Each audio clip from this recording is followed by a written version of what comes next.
এই দিনে সবাই ঐক্যবদ্ধভাবে বিশ্বের সবাই একসাথে ঈদ করা উচিত। মাগরিব থেকে মাগরিব পর্যন্ত সংবাদ পাইলে সারা দুনিয়ার মুসলমান জাতি একই দিনে সবাই ইবাদত করে। আল্লাহু আকবার, আল্লাহু আকবার, আল্লাহু আকবার।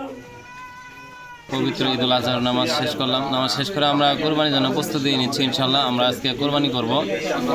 তো এই ঈদটা হচ্ছে মুসলমানদের একটা আনন্দের দিন। তো এই দিনে সবাই ঐক্যবদ্ধভাবে বিশ্বের সবাই একসাথে ঈদ করা উচিত। মানে বিশৃঙ্খলাভাবে এক এক দেশে এক এক দিন এক একভাবে ঈদ না করে সবাই ঐক্যবদ্ধভাবে ঈদ করা উচিত। তো আমরা আজকে ঈদ করলাম। আমরা চাইতেছি যে সারা বিশ্ব মুসলমান জাতি একই দিনে ঈদ এবং সিয়াম, মানে যে কুরবানির ঈদ, ঈদুল আজহার ভিতরের দিন, লাইলাতুল কদর, সব জাতি এক হয়।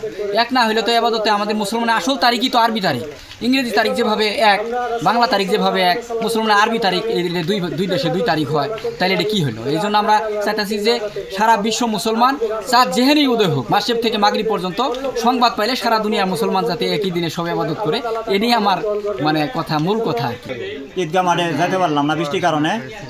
ঈদগাহ মাঠে যদি জামাতে নামাজ পড়তে পাইতাম তাহলে অনেক লোক হইতো।